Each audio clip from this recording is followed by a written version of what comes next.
Trei Shitom naru đang samla Kalave ka kirwa itia kisapapa Wadlara kalinki kalong kabatrong Katsingkot katsingchop karung hakasong Kondek tang kasapanjop Hindi katsing trei kabaem sangisop Katsing stat kanangda katsing mut Katsing men kami na kamet patitlut Tangda kami siyem kabaskem To inha kajing sisyabat kapagkacem Amdon porbans na piya kamenti Tangunang trebakloy upoy siya kajing skilti Haka porba kamjay katong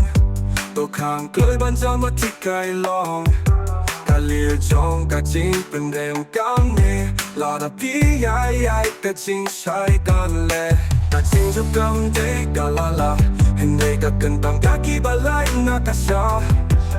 To siyang nahala ka sa pagkaboy Kapatay kan ay lahat sitong tamda sisyado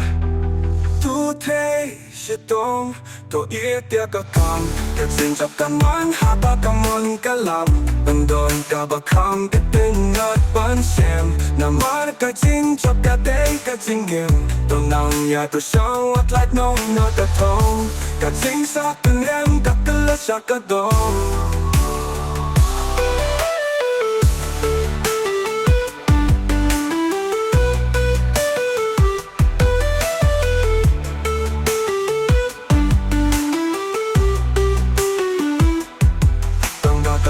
Siyem kabaskem To inha kajing sisabat kapagkacem Tundon porbans na piya kaminti Tangunong Trei bakloy upoy siya kajing skilti Haka porba kang gay tatong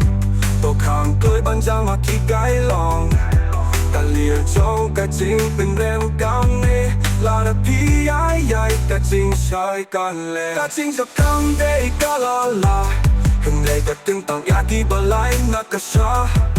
To siyang ay halaka sa batkapor Kapatay kan ay lahat sibong tamda sisyado Tu Trei Shitom To ietya kakam Kajing jok kanwan haba kamon kalam Andon ka bakang itin at pansem Namar kajing jok kaday kajingim To nang yai pwesang What light no nakatong Kajing sa pinrem kakala sa katong